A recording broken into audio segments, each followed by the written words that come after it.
Thanks. So thanks for the introduction and thanks for having me today. So just allow me to start by demystifying the title a little bit. So hopefully by now we all know what bootstrapping means, at least qualitatively. So ON for the rest of this talk is just going to mean ON vector model. So what's the last word, deformations? Well, at least at the level of the 4 minus epsilon expansion. So today we're going to be studying scalar field theories in 3 dimensions. And at least at the level of the epsilon expansion, the ON model is the maximally symmetric scalar field theory. So any other scalar field theory we study will be a deformation of it. So today what I'm going to try and do is give you an overview of these works. So 3 of these were authored during my PhD, and the next 3 were authored during my time in Pisa. And the overarching goal will be to convince you that scalar field theory is rich. So, a brief outline. I'll tell you why we're doing what we're doing. After that, I'll just give you a brief reminder of how we go from crossing equations to sum rules, because I want to introduce an object called projectors. After that, I'll tell you some generic things about deformations of ON, both at the Hamiltonian level and at the level of projectors. So projectors are the objects that talk to the bootstrap, and Hamiltonians, well, are the objects that talk to perturbation theory. Then we will start by looking at some results at large N. And the reason I will start with large N, because that's where we have the most control. Then, of course, physics doesn't happen at large N, unfortunately. So we will have to discuss results at small n. And our best perturbative friend at small n is the epsilon expansion. So we'll have to make contact to that as well, and we will. And then I'll discuss some things which may or may not be due to stuff that cannot be accessed in the epsilon expansion. Of course, then I'll conclude and tell you about a few things we're actively pursuing right now. Forget I have the button. Okay, so for motivation. Well, the simplest motivation is that scalar field theories are the simplest non-trivial field theories you can write down and have any hope of describing physics. So we start from the simplest example we can. So the second motivation has to do more specifically with the deformations part that I put in the title. So if we're able to understand deformations of ON a bit systematically, and deformations of ON is all there is, then we've understood essentially all scalar field theories. And of course, I don't need to tell this audience that even a limited map of 3D CFTs is something very appealing to have. And to phrase this a little bit differently, like the long-term goal would be if an experimentalist comes to us and tells us, I have this phase transition, it's described by this order parameter that transforms in this representation of this group, we would like to be able to tell them, okay, as a bootstrapper, within the next 1 or 2 years, I'll give you some relatively precise exponents you can compare against. But we want to be able to do that no matter what the group. So let me introduce the stars of the show. Essentially, they fall in 3 families, which are the first 3 dots. So the first case, well, you can just call them OM times ON models or bifundamental models. The second case, you can call them UM times UN models or just complex bifundamental. And the third you're probably quite familiar with is just replica models. So what do you have here more specifically? Well, you have n copies of a group G, which may be permuted with each other. And of course, there are physically relevant cases within this class. For example, the hypercubic and MN cases. So you have n copies of Z2, which may be permuted with each other, or n copies of the Ising model if you prefer. And so the MN models is just n copies of the ON model. And in a talk titled Bootstrapping Deformations of ON, I will actually commit the sin of talking about Z2, meaning the Ising model, but hopefully I'll put it into context why I'm doing this. Just to give you a couple of physical motivations for these as well, because otherwise they might seem a bit random to you. So the first examples are expected to be relevant for phase transitions in frustrated antiferromagnets. The second example is expected to be relevant for the chiral phase transition of QCD at finite temperature. And okay, 2 of the replica cases here. So the first among many examples is relevant for ferromagnetic phase transition. So these are the most vanilla phase transitions, you know. Mm-hmm. Yeah, because you're working at finite temperature. And the MN models are also relevant for frustrated antiferromagnets. Okay, and the Ising model, I don't need to tell you by now. Good. So at this point, let me just show you very briefly in 1.5 slides how we go from a crossing equation to sum rules. So sum rules, for those of you not working on the Bootstrap, are what we input into the Bootstrap algorithm and then get bounds on our CFT data. And the reason I want to show this to you is because I want to introduce the objects I call projectors. So we start with this, which is called the crossing equation, and is the self-consistency imposition we make on the theory. And it's simply the statement that we calculate a 4-point function 2 different ways, and these should be equivalent. So in the notation I'm using here is, all I'm saying is you should take the OPE of the first with the second field and the third with the fourth, whereas here you should take the one with the OPE of the operator labeled by K with J and I with L. So here I took 4 identical operators for simplicity and only gave them one index of under the global symmetry, but of course I could give them as many as I want. So the claim is that the product of 2 fields in some representation is in general reducible. So we do reduce it onto irreps, and it looks a bit like this. So I'm assuming here that in general, I have n irreps appearing on the right-hand side, hence the label n here. So each R is just an irrep. And here we may now introduce projectors. So what do? Well, as the name implies, they take a product of 2 fields, let's say phi k with phi l, and project it onto an irreducible representation. Now, in practice, as we will see explicit examples after, they're just built out of powers of the invariant tensors the group you're studying possesses. So plugging all this together, we find an equation that looks schematically like this. So I have factored out the projectors, and in the parentheses, I have put anything that doesn't have to do with tensor structures of the global symmetry. So now the last step here is to just take these objects on the right-hand side. So you see I have shuffled the indices a bit. So I have K, J, I, L, and decompose them on the basis of the I, J, K, L projectors. And then bring everything to the left-hand side of the equation, and you have an equation that looks schematically like this. So I just remind that this follows from here doing some things. So it's still the crossing equation. Now the claim is that here, since the projectors, generically speaking, are not 0, each parenthesis should be 0, and each parenthesis is a sum rule. So all I want you to keep from here is that the information about the global symmetry is injected into the Bootstrap via the projectors. The rest you can forget if you wish.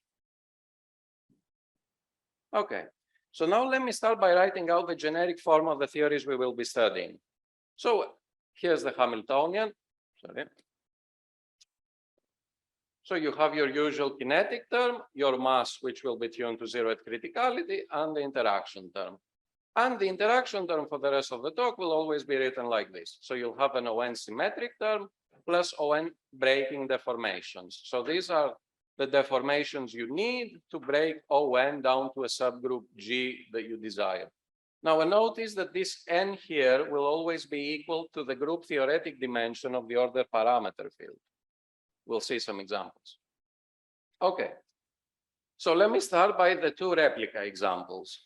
So let me start more specifically with the hypercubic example. So here you have your ON symmetric term, and the term you use to break the symmetry down to the subgroup is just this term here in blue. So the nice thing is that just by looking at this, you can pretty much guess the fixed points. So obviously, if you put both interaction terms to 0, you get the free theory. If you put the ON breaking term to 0, you obviously get ON. And then if you put G1 to 0, so get rid of this, you get n decoupled copies of the Ising model, which may be permuted with each other. Whereas if you turn that coupling back on, then you get n coupled copies of the Ising model, which may be permuted with each other, which is called the hypercubic model. So to save you some time, the only difference going from this, so the hypercubic case to the MN case, is to add a lower index for the fields. So this is again the OM term, well, OMN. And here is the deformation term that breaks the group to the subgroup. And again, by looking at it, you can guess the fixed points and they follow the same pattern. So the n coupled copies of the OM model, which may be permuted with each other, are simply what we call the MN models. And just let me point out that you could also alternatively write them in an equivalent way. So this is the replica way of writing things. So you could take n initially decoupled Hamiltonians and couple them with a term that looks like this. So epsilon1 here would be the phi squared operator of the Hamiltonian H1 and so on and so forth. So all I want you to keep from this slide now is that we go from ON to our desired subgroup due to the existence of an additional invariant tensor. So these are the blue things. So to reiterate, subgroups of ON differ from ON in the existence of additional invariant tensors. Okay, so let me say a couple more things about replica models before moving on. So we worked out a lot of details for generical replica theories in this work here. And just to give you an explicit example, if our favorite experimentalist comes to us and tells us, you know, okay, I just studied an exotic material and it undergoes a phase transition and the ordered parameter transforms in this monstrosity, it turns out it's actually quite simple for us to get the sum rules. And from the sum rules, I remind you, we can get the numerical bounds on the CFT data, as well as epsilon expansion and large N results via the analytic bootstrap. No. So AutoBoot communicates with GAP. So this is a library for groups. And unfortunately, this library gives up very quickly when you take a lot of copies of something because the group becomes very big. So I remember trying to get 10 copies of something and it told me no. So, okay, so let me just close this subsection by writing the generical form of a replica Hamiltonian. So you have this delta ABCD again, and you just have to sum over these TRs. So what are they? They're just a set of fully symmetric 4-index invariant tensors of the group G you are considering. So in the previous cases, we only had one each time. Good. So let me now just discuss the remaining two family of groups we will be looking at. So in the bifundamental case, okay, you have a field phi and its first index, you take it to transform in the first factor and later in this factor after. And the second index, you take it to transform in ON or UN here. So this is the ON symmetric term, well, OMN to be specific. And the way you break the subgroup to the subgroup, not the group to the subgroup, is by making cross contractions. So here I've color-coded them to make it a bit easier on the eye. So you see you contract the blue index of the first with the blue of the third, but the red index of the first with the red index of the second. And this breaks the symmetry down to the subgroup. Now, again, at this point, probably you've guessed it, but you can sort of guess the fixed points by just looking at this Hamiltonian.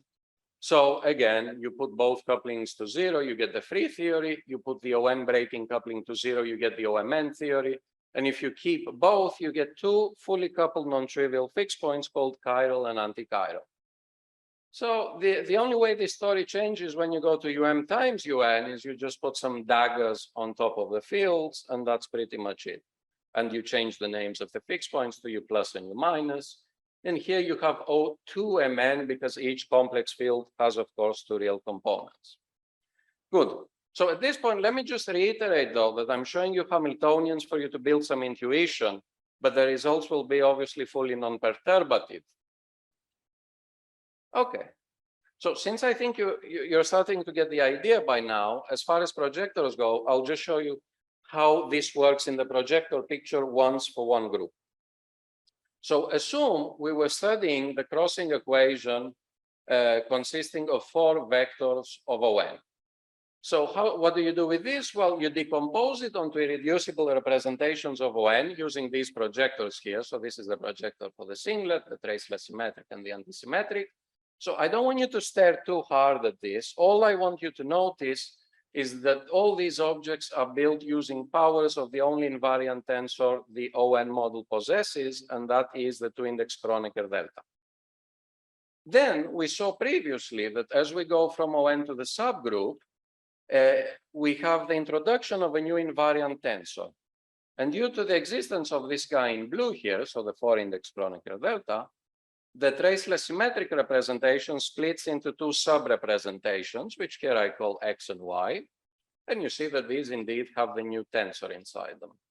Now, the last observation I want you to make on this slide is that if I was to put X equals Y everywhere, I can add these guys back together, cancel out the new invariant tensor, and go back to the ON symmetric case.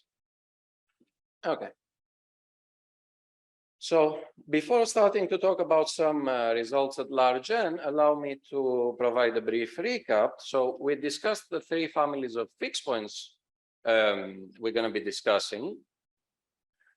And what I want to point out is, so before I give you some physical motivations for these fixed points, but assume for a moment the physics wasn't a thing, then you might tell me, okay, well, these are some somewhat random choices of group. You just chose to do the bootstrap.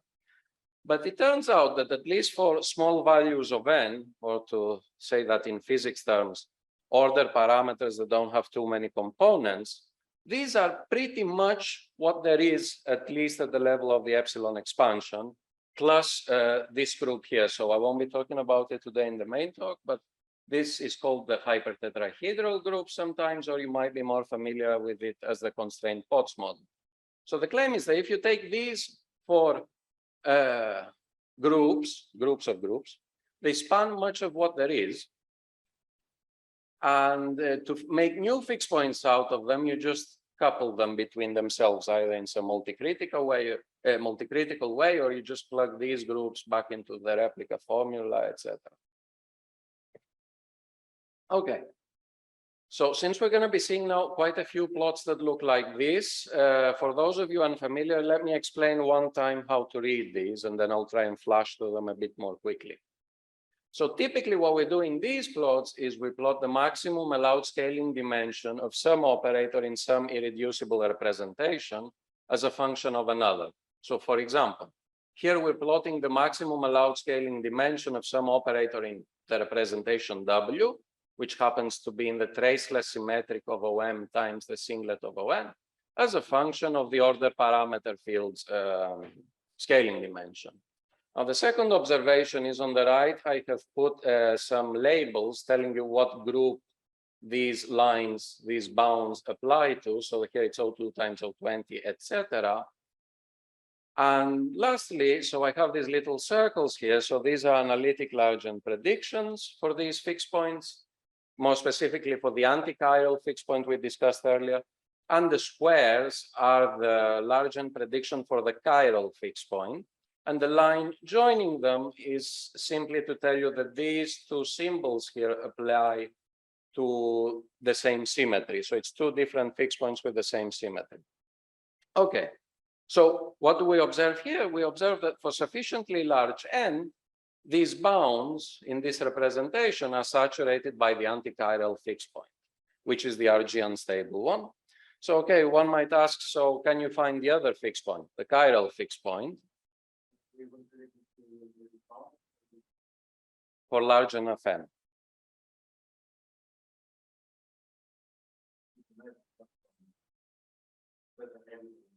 It would.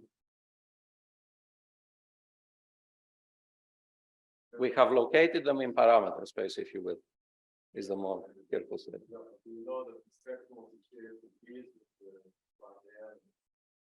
Well, the large, well, we've checked for, well, the singlet implied by this does, but we haven't done an exhaustive analysis, no.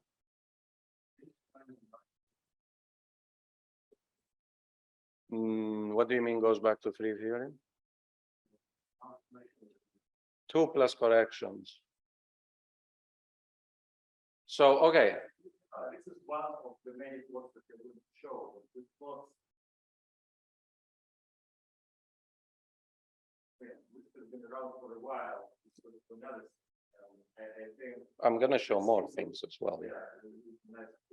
I'm going to show more things, but for other models. Yeah, that's not the, that's precisely my point. That's mainly exactly the same kind of things for many models. It's nice to Okay. Okay, so let me just give a brief outline of what I'm trying to do, hopefully. So what I want to show is that at least for sufficiently large n, for all the groups I showed that I will be talking about, things seem to be consistent. Then I'm going to discuss small n, again, for all three groups of groups I showed, with the large n predictions which we can compare to.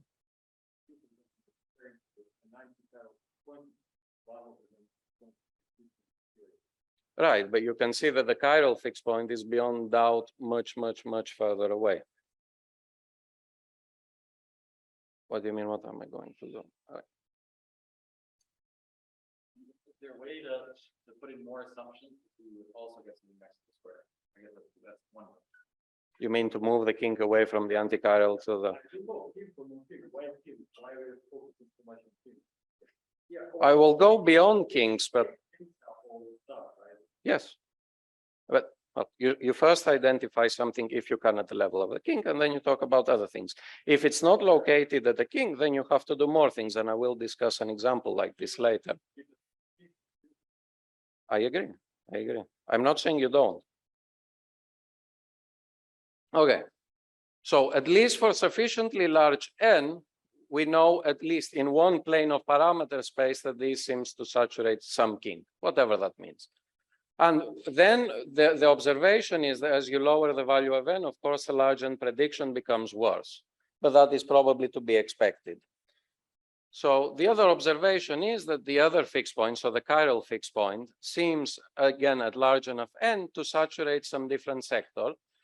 And okay, you can see it here. And again, the observation is that as you lower the value of n,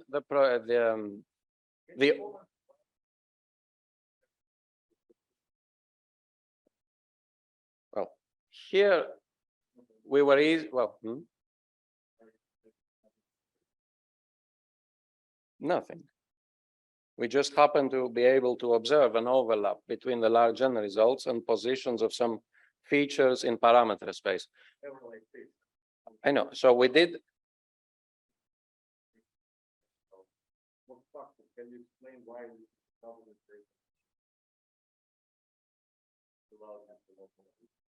What do you mean localize? It's like you understand what operators we couple in this problem. No, that I don't right now. But that's unfortunate because in many other situations that we have seen, like most lately in this analysis of 3D gauge theories, people have been able to understand which operator is supposed to look like. I will probably have some comments to say towards the end. But I'm trying, okay, I understand you understand all of this, and you know it better than me. I've seen this for many times already, and I'm a little bit frustrated that even though this results have been obtained already several years ago and so on, I do not see any way to clarify what's going on. Okay, that's fine. It's just, I'm trying to start with something very simple in order to provide a coherent picture for people who might not know this stuff. That's, I don't know. Yeah. Okay, so we believe that we have located in some corners of parameter space the fixed points. Now, another game you can play here is, so since these bounds seem to be saturated by scaling dimensions for these operators, you might ask, okay, if I demand that this bound is saturated, what does this imply for the scalar singlet? And the reason, well, one reason to ask that is because we also have predictions for the scalar singlet at large n that we can compare to. And another reason is that in the end, you do want to be able to compute for the scalar singlet because this is what people measure in experiments. So it turns out we get plots that look like this. And so the way to read these is that the green stuff is allowed and the red stuff is not allowed. And you see that again, for big enough n, which is 20 here, the large n predictions do lie within these allowed regions. So that's nice and consistent. Now, the story, at least at the level of kinks, seems to go through very much the same for the UM times UN models, so the complex bifundamental models. So here, the only difference, now you have a representation that is RS. So here it just means adjoint of UM times singlet of UN. And you see that for large enough N, these are saturated by the large N fixed points, more specifically the U plus fixed points, which are the RG stable ones. Yeah. Previous groups have people have observed coincidences between ON and UN because the cross equations are just identical, you do not one to the other. Yeah. Without further assumptions, you don't get anything new. So is that what is going on? You don't get anything new in the singlet sector because the singlet of ON, for reasons I cannot prove right now, but it's always at a higher scaling dimension. No. I think it's an all set. No, it's not. No, you don't show that the crossing equations are the same. What you show is, so if you go back to this example I was showing with, so you break ON to, let's say, the subgroup. So I showed in the top, can people see down here? Okay. So, okay, thanks for the question. So you break ON down to the subgroup of choice G. So I showed one example, which is this. And what happens is, as I showed, that like you have three projectors, P1, P2, P3 in ON, and you have four. So let me call them P bar 1, P bar 2, P bar 3, P bar 4. So these give you some sum rules, and these sum rules are different from the sum rules of ON. They only become equal when what I pointed out happens. If you put the 2 equals 3, you're thinking about just UM as a subgroup of ON.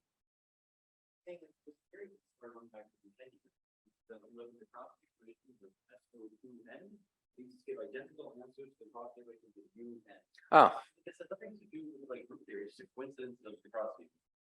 And so I'm wondering if a similar thing happens now in this case, where it's like No, it doesn't. But let me point out that in the case you're discussing, so you're discussing SO2N and whatever its relation might be to SUN, right? So in the level of the epsilon expansion, these two are the same. So you would write an interaction terms for this, and these are identical to the interaction terms of this. So, for example, in the epsilon expansion, you don't have an SUN symmetric fixed point, and since the epsilon expansion, its interaction term is essentially dictated by invariant tensors, I wouldn't be surprised if this carries over to projectors.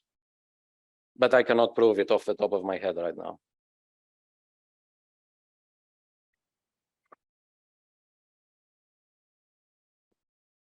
But here, this doesn't happen. These are different crossing equations. Okay. So now you might ask, where is the U minus fixed point? So similarly to before, it saturates a different sector. And as you lower the value of N, this agreement becomes worse. So at this point, we noticed an interesting double scaling limit, which seemed to be captured both by the numerics as well as the analytic predictions, as I will explain in a moment. But what is this double scaling limit? You take M large, N large, we keep the ratio fixed, and we observe that when you do this, there's a plot that seems to produce a somewhat sharp king. Now, whatever that might mean. So this made us a bit curious for the following reason. So the U100 times U100 plot seemed to almost exactly overlap the O100 times O100 plot, meaning that these two theories might have the same double scaling limit. So we went to results in the epsilon expansion we had available, and we took the double scaling limit. For example, let's start with the UM times UN theories. And what we found is that in the double scaling limit, the scaling dimension of the order parameter field in the one fixed point is equal to the other, up to 1 over n corrections that I'm not writing now. The scalar singlets are shadows of each other. And for the rest of the bilinear operators, which we had access to, the same thing as the order parameter field seems to happen. So here we had access to bilinears of spin 0.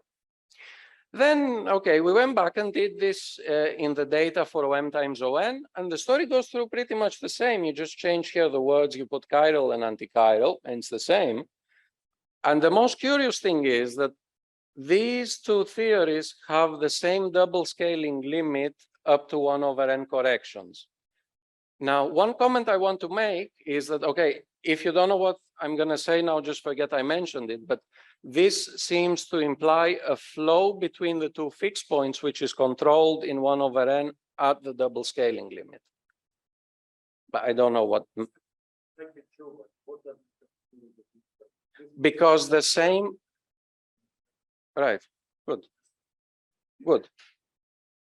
We observe the two of the plots become essentially identical. I don't know if it's in. It could. I think it's curious. Well, it's not then, I don't know. Sure. Okay. You said yourself, small n. I did.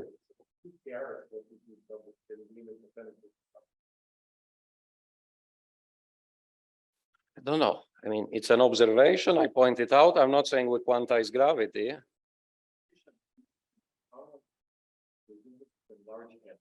Okay. Okay. Fine. Let us go. Well, I have one. Can I talk about one more thing at large n? No. Okay. Anyway, so I can't talk about it, but it seems to work also for replica models. Okay. Small n. As we said, physics happens at small n. Good. So the first thing you can do is, so I had these plots before, and you can say, okay, these, at least at large n, seem to be saturated by some fixed point we seem to know. Does this hold down to small n? Because this would make our life more convenient if the theories we're looking at lie at the edge of parameter space. So if we try and play the same game we did before, so assume some plot is saturated and see if this agrees with predictions for the scalar singlet.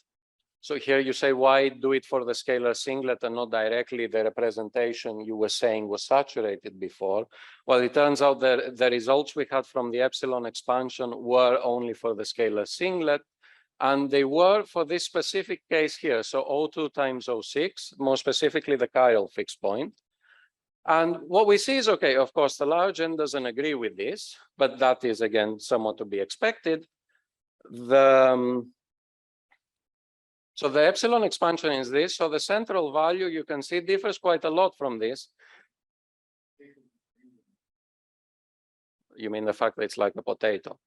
No, like other example, people found some islands which have some reduced shape. Mm-hmm. You're the only person who found this weird, I don't know how to call it. Potato. It's not potato, I don't know. Very funky. What's going on? Why do you I think, okay. No, that you shouldn't take the wiggles at face value, obviously. I think if you were to go to high enough derivative order, this would probably also become convex, but I cannot confirm this to you. So what happens is, well, the islands most people have done are for a smaller amount of crossing equations. This allows you to go to more derivatives, and eventually you get something that looks convex. Whereas here already you have at least, or at the single correlator level, 9 sum rules. So it becomes a bit demanding to push it a lot to just see the shape of the island. I think it would become convex if you raise the derivatives, but I cannot tell you more than that. Like, I don't want to tell you something. 24, I think. Lambda 24. I'm still surprised by the funkiness. Like, at a low lambda, usually you see it like qualitatively similar. It's just the violin is bigger. Yeah, I don't have anything more to add on that. Are open constraints all in our notes? Is there? Yeah. Yeah, no, I said it. So this, all we're doing is we're trying to see if one of the bounds we had before was, well, let's say one bound like this, we want to see if it's saturated by the epsilon expansion fixed point or not. And we do this by comparing to the epsilon expansion prediction of this fixed point. So there's no assumption here that some bounds. I said there is. I said there is. Check whether this is. So Yeah, but that's the thing. I assume the bound is saturated and I see if what I get is consistent with the epsilon expansion. okay, so which bound is it?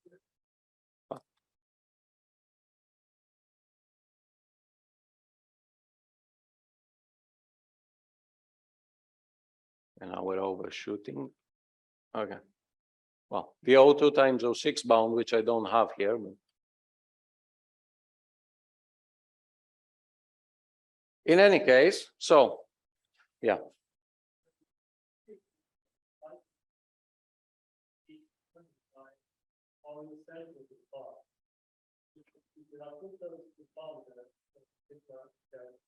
I see.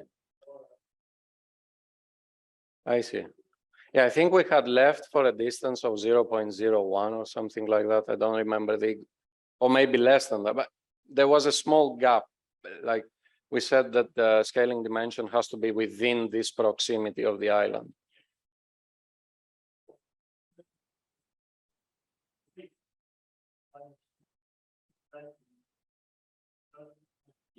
Thanks. You could have done this Extremal functional doesn't give you the minimum and maximum values. We also observed that it was missing operators that we knew, at least in the large and limit, beyond any doubt they should be there. So we thought, okay, let's also try and do it a bit more vanilla. I don't know. Because the epsilon, the extremal functional was missing an operator that we knew had to be there, was low lying, and we knew it had to be there because of the instability of the fixed point. So at large n, we know that one of the fixed points is stable, the other is unstable. We know which is which. So the one has to have an extra relevant singlet, and the extremal functional simply wasn't picking up this operator, even at higher derivatives. How is this analysis more reliable than the Markov? All I'm saying is here you are. Tells you that you cannot assume the duration of the bound, and you still assume the duration of the bound. I was in another sector where we didn't pick up the singlet. Okay, well, then we can still do what Markov did. Yeah. You said that what he suggested would not work. No, I didn't say it wouldn't work. All I'm saying is If you did what he suggested, you would see that certain operator was missing. If you assume that there is a situation with certain bounds, let us say you assume a functional level for that bound, if you assume that the sharing is open. If you respect the spectrum, then we will see for each part of the spectrum this condition that will be spectrum. Why is it not a good spectrum? I'm not saying it's not good, it's just a different strategy. It's fine. No, but you have to the point is that you are doing certain things which other people are not doing. Sure. Right? So you have to explain that why what you're doing is meaningful and is better than what other people. I'm not saying it's better, I'm saying it's equivalent. You're equivalent. It's equivalent. In the extremal function, what do? You assume that the theory lies on the bound and you study it. That's what I'm doing here. I'm just not looking at zeros of the functional. The other strategy is this banana-shaped region, or you It would give a collection of points for some operators. I don't know a priori what this would look like. Martin said we just give a line. Well, I believe him. I don't have this plot. You might get some wiggle, I don't know. You can get one unique value of random points so that it could give you like a line. It might not be. Which will probably be just perhaps there's some error in this. Yeah.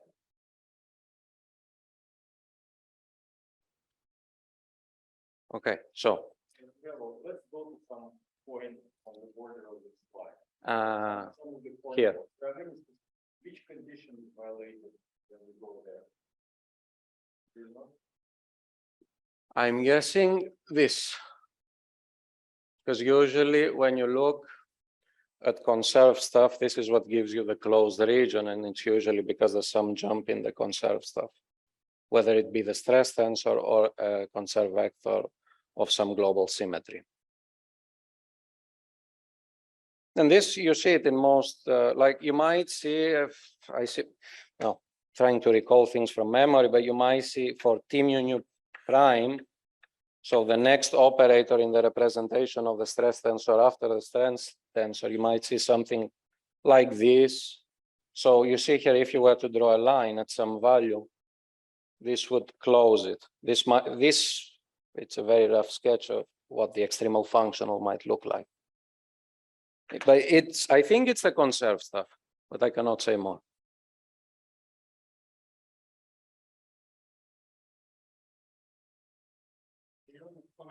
Usually I'm used that you get tiny items.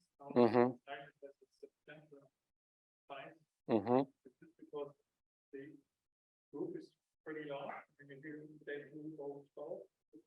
Well, in this case, probably like even if you look at the size of the islands before people start doing all the fancy stuff.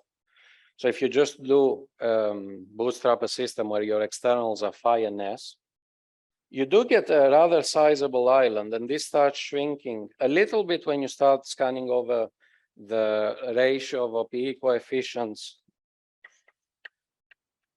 phi s SSS, but certainly not as much as in the case of the Ising model.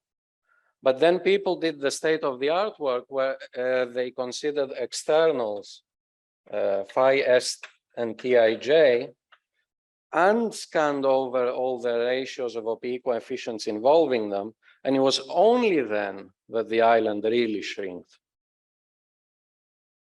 So, and whenever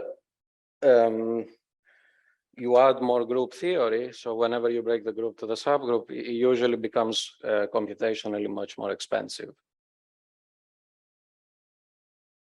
Okay, so the only thing I want you to keep from this slide is that there seems to be some tension, either some tension with the epsilon expansion, assuming the bound was saturated by the epsilon expansion, or simply the bound is not saturated by the fixed point of the epsilon expansion. And I will test after whether and comment after whether or not I consider the epsilon expansion predictions reliable or not. The epsilon expansion is estimated down, not an expected time. No, but you can get a value. You can go to some loops, do a resummation, get a value, and see where that lies within your plots.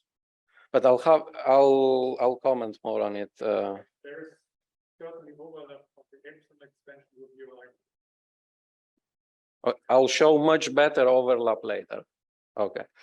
Yeah, just I think we didn't say so. What does the error in the epsilon expansion? It's the 1 sigma of, so they get error bars doing different resummation procedures. So this is the 1 sigma of the biggest error bar they report. Right, but it's you have something that doesn't convert to this different things that can do, and then you just they did various ones. The error bars are all, with the various resummations, are all of the same magnitude. But in any case, after I will show cases where the epsilon expansion is exactly where the bootstrap is. So we will get there. So this is just a question. Okay. So another point here is, okay, so we looked at the OM times UN theories at small n. We can look at the UM times UN theories at small n. So here what I'm showing is I'm taking the U3 times UN groups. So here I'm keeping M equals 3 fixed and lowering the value of n from 10 down to 3. So at large n, again, there's a feature which we attribute to the large n expansion.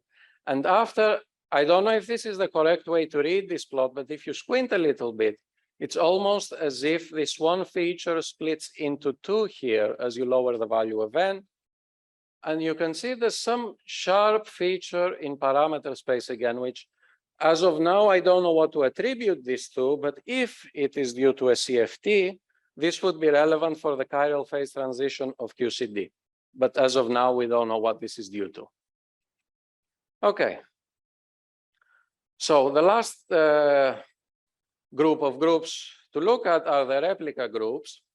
So here I have chosen the example of n equals 3 and g equals z2. So this is just the cubic group. So we see that so here is the decoupled Ising model, which is the large n limit to which this operator should go to. And the epsilon expansion prediction is somewhere here around 1.2. So it's obviously nowhere near the saturation of the bound. So you might try and ask, okay, what can I say about whatever saturates this bound? And it seems to have a scalar singlet that is around 1.32, which is kilometers away from the prediction of the epsilon expansion. So again, the only thing I want you to keep in mind now is there's two obvious interpretations of this. Either the epsilon expansion fixed point simply does not lie on the edge of the parameter space, and whatever this feature whatever is responsible for this feature is something else, or simply the epsilon expansion fixed point is here, but the prediction of the epsilon expansion is unreliable quantitatively.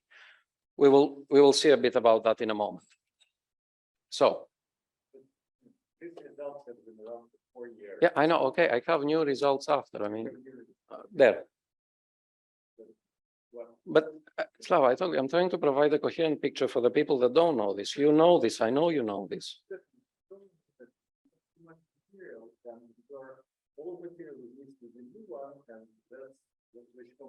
Okay, okay. So you would have preferred if I gave the talk only on the new stuff, right? The organizers didn't tell me that. I mean, that's fine. I could have given a talk just on the new stuff. I mean, Slava, I know you know this stuff.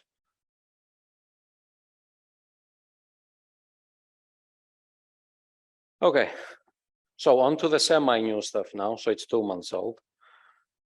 So what do we do when we're stuck in the bootstrap and we want to test whether something or not works? We go to our friend. Our friend is the Ising model. And why is it our friend? Well, it's the cheapest model to study in the numerics for various reasons. So we have the best control over it numerically. And also we have the most known data from the epsilon expansion about it. So it is the best testing ground to do a first comparison between the two things, the non-perturbative and the perturbative. So I'll just show you. So we use the navigator method and the extremal functional method. Now, if you don't know what these are, don't worry. I'll just explain the results. So hopefully it should be understandable. So what we find is the following. So I'll explain a bit what all this is, and you should be able to understand it even without the context. So on the x-axis, we have the dimensionality of the space. So the act of the epsilon expansion is just starting here and moving towards the left. Now, the dots are bootstrap predictions. The straight lines are order epsilon predictions, so obviously unresummed. And now all the curved lines, I'll go through these one by one, don't worry. So the curved lines so wherever we had extra orders available in epsilon, we performed some naive resummation, and we saw how this improved things or not. So if we start by looking at the first operator, for example, phi squared, we see that the straight line, even down to d equals 3, the agreement is not too bad if you consider how mad what you're doing is, because obviously d equals 3 is very far away from d equals 4, and we see that the qualitatively match very nicely. But then what you see is when you do a PADE for 3 resummation, so we had 7 orders in epsilon available, I think the agreement becomes striking. Like if you see even down to 2.6, it agrees almost perfectly. Again, given how mad what you are doing is. Now, for the next operator, the story is similar. After resummations, okay, the agreement isn't as good as in the case of phi squared, but I think it's quite good. Now, the things become a bit tricky when you go to the third operator. So you see the epsilon expansion prediction, so the order epsilon prediction, agrees quite nicely down to d equals 3.9, but okay, epsilon is still small here. Down to d equals 3.8, you might argue it's still good, but then it becomes terrible. But the observation is that, okay, we had 2 orders available here in epsilon, we did a PADE 1-1, and at least qualitatively, I think the behavior improves massively. Then For the next operator, unfortunately, we only had order epsilon prediction, so we only have the straight line. But you see, again, down to perhaps you could say d equals 3.2, the agreement is not that bad. So a preliminary outtake of this talk might be to say that, okay, the epsilon expansion, at least at face value, seems to work. And the summations, even the naivest ones you can make, seem to make a noticeable improvement. Good. Now, just as an observation, we were even able to observe a nice instance of operator mixing of these two operators here. So you see, when you go down to this value of the dimensionality, we see these two operators come close and repel because they were mixing. That's just an aside. Okay, so we see that the epsilon expansion seems to work in the Ising model.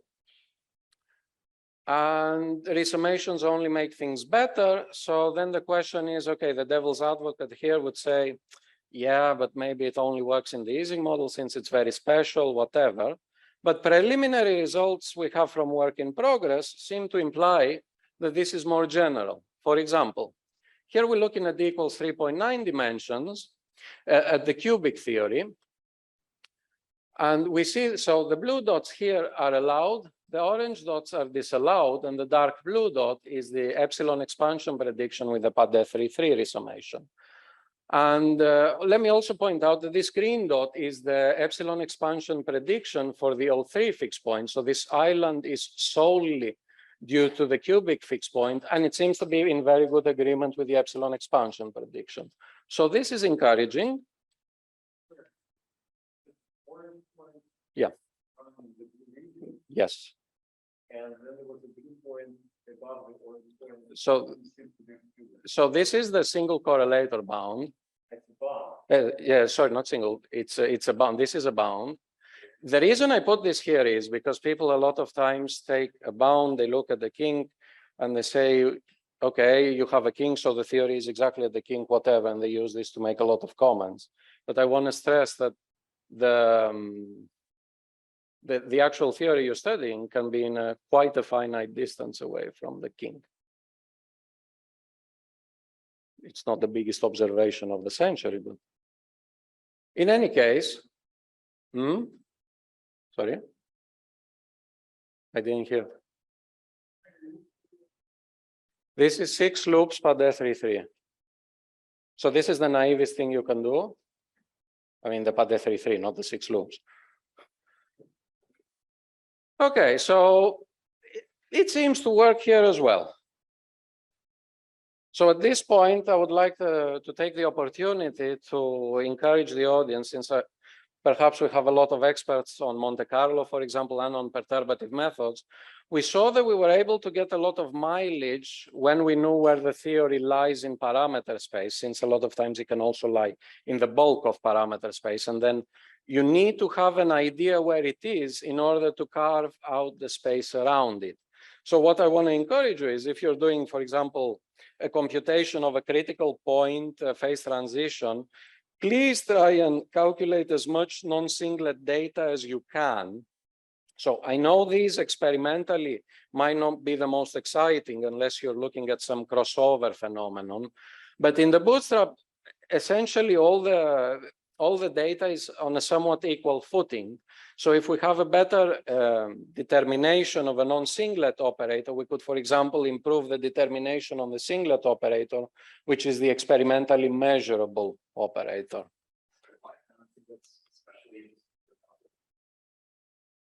They enter the exponent. The dimension of the non-singlet enters the exponent. So for example, when you go to from O3 to cubic, for example, and this flow is driven by the 4-index traceless symmetric representation of O3, the crossover exponent contains a factor of delta T4.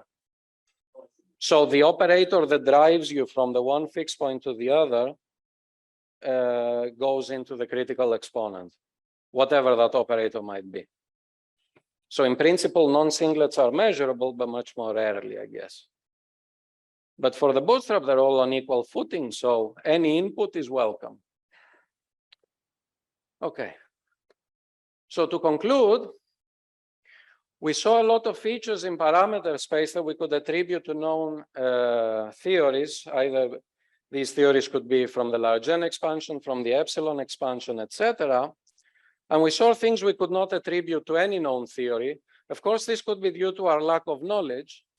For example, among the many things that could be responsible for them are Gross-Neveu-Yukawa type theories, gauge theories, multi-critical theories. So these are like what we call the multi-conical fixed points. Theories only accessible in 2 plus epsilon, theories only accessible in 6 minus epsilon, etc. But hopefully, we established that the simplest type of field theory you can write down, which is scalar field theory, is incredibly rich. And it seems to be classifiable. Okay. Okay, probably I'm over time, so I just, thank you.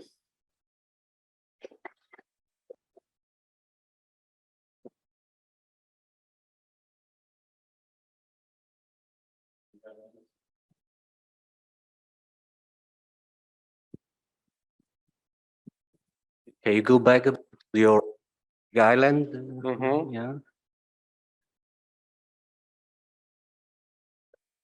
No, the 3D one. So This is qualitatively different, by the way, from the other one. yeah, so no, this picture. So from conformal perturbation theory, it shouldn't be this big, right? So It shouldn't? the difference between cubic and Yeah. and O3 This is clearly not the theory of the, well, at least a bicritical theory of the epsilon expansion. I see. Clearly not. I see. That's why I want to point out that whatever this bound is, it's simply not saturated by the epsilon expansion fixed point.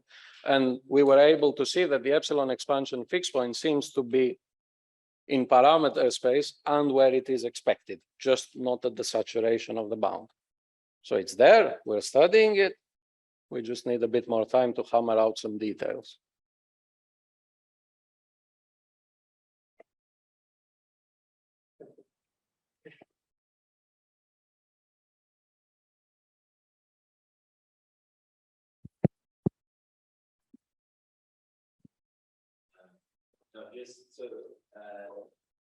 There are peculiar numbers like the.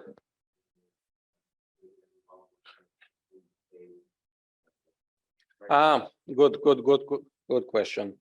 So when you do the epsilon expansion, you get all the orders you can for the 3 fixed points, O3, Ising, and cubic, because these are all fixed points that will appear in this plot.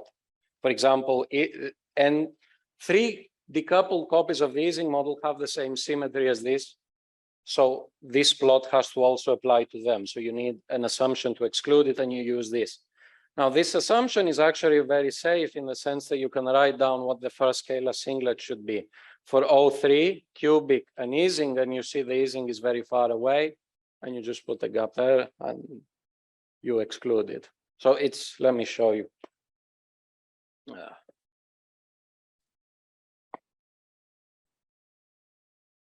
So this is the scalar singlet. So you have, I don't know, O3, cubic, and maybe Ising or something like this. And that assumption is essentially this. So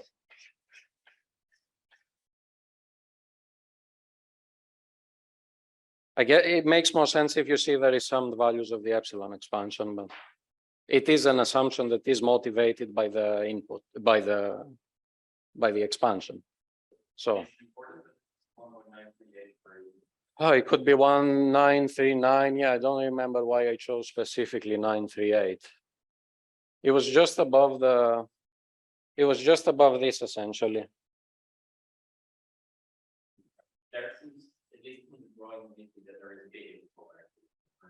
Yeah, there was a big interval between in this.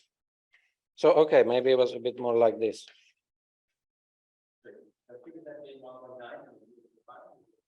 No, it has to be a tiny bit above the Ising model. So I had the value of the Ising model, and I put this a tiny bit above. So it might have been 19375, I don't know, and I put it 1938. And the epsilon expansion for the O3 might have been 195, I don't know, I don't remember off the top of my head now, but I don't remember the exact numbers, but it was quite safe. So here's your which operator is small, which here is way below, which one's convert and what is the difference? No, this, okay. By the way, can you see here, or is it a bit? No, this is just the scaling dimension of the first scalar singlet, and you evaluate it at 3 fixed points.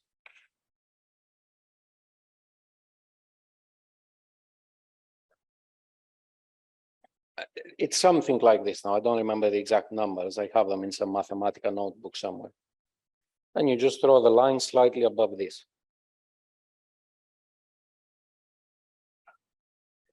But in 3D, for example, in 3D, this would be 159 and 141. So you could put, I don't know, at 142, for example, the gap. We could have made it 2. No, 2 would exclude the theory I want to study. So yeah, you want to. Yeah, but this huge gap doesn't go to 2 though. Okay, yeah, sorry. Perhaps if I had the numbers on the slide, it would be much more transparent, but I don't. Any other questions? Maybe last question.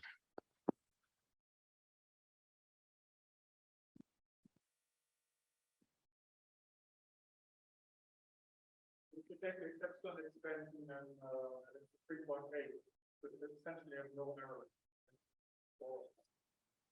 If you have 6 loops, But the thing is, yeah, okay, yeah, sorry, go on. you can you call it fixed point, but the exceptional expansion is the same. Yeah, well, one of the things we're actually doing now is, so, Then I was curious about level repulsion. oh, yeah. Okay, sorry. So you want me to comment on the epsilon expansion or the level repulsion? Both? Okay. So what do you want me to say about it? Ah, yeah, well, you can guess it in the epsilon expansion in the sense that, so you have, where's the pointer? Well, you have the order epsilon predictions, which if you just plot them, you see they seem to cross around 3.3, for example. And then, okay, you say, I don't think these are going to cross, so let me go a bit closer and let me see what happens and how this gets resolved. Of course, the resolution happens a bit lower down, but you can see roughly, I think, why this is when you do the resummation, because you see it changes a lot the behavior of this operator, this operator here. So it pushes it a bit down. So naively, you just see 2 operators crossing in your perturbative data, and you go close and you see what happens. I don't know if this is what you were asking. Yeah, so the curved line here is 2 loops, but with a resummation. Yeah.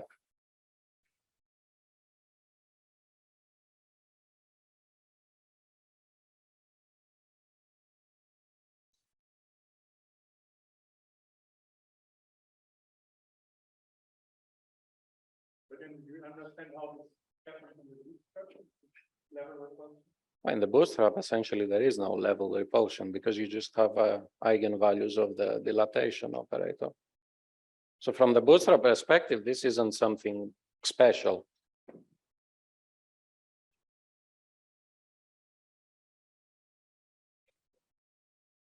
But it's still cost. A priority.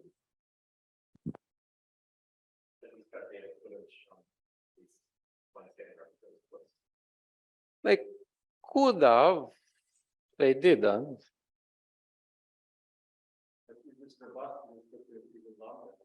Yeah, I think.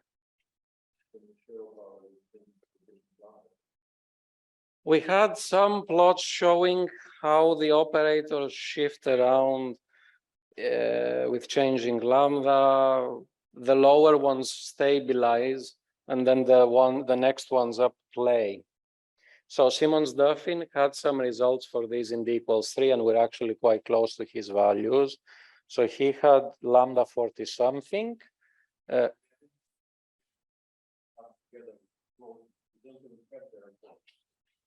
No, there we don't have, yeah, we haven't run for different derivatives because this was very expensive. So why didn't you get the point of 2.75? Computer time ran out. Just 1 point. And it's only the No, point but it's not, point for physics to do that. yeah, well, the cluster I was using got reset. So that's a hard, how do you say, hard deadline. I don't have access to them.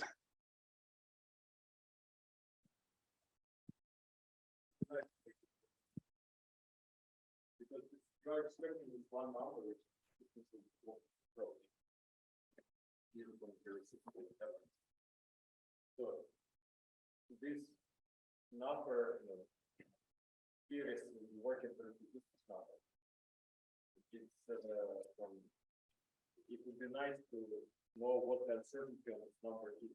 So just from this one plot, at one value of lambda, it's like what Connor is saying.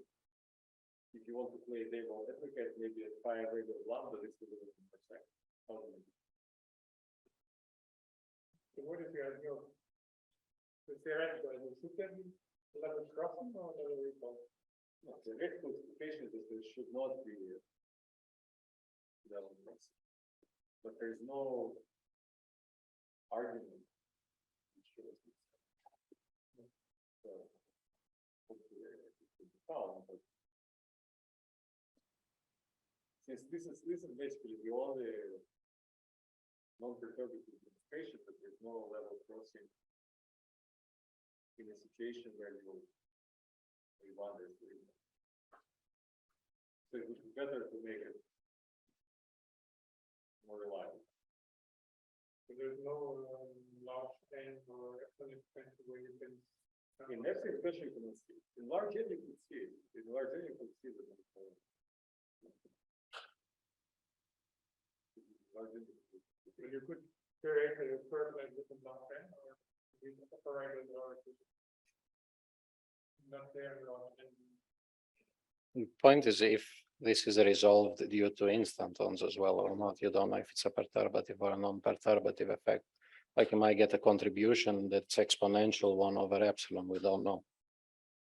Instantons usually are perturbative.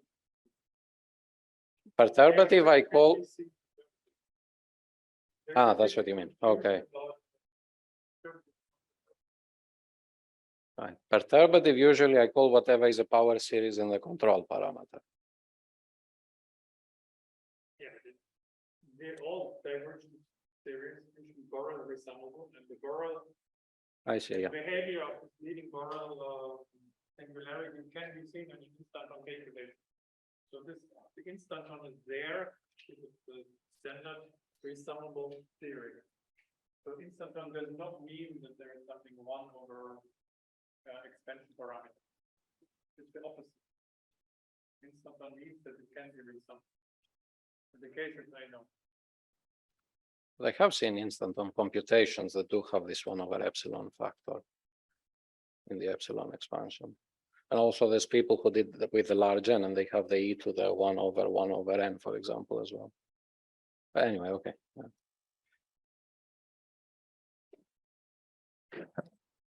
Okay, there's one last question.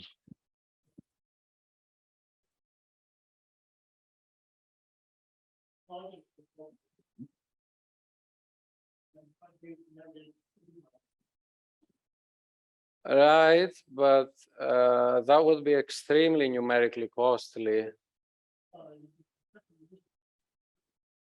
But you're telling me to put like 4 externals now. You mean scan over the exchange only, not yeah, okay. Sure, yeah.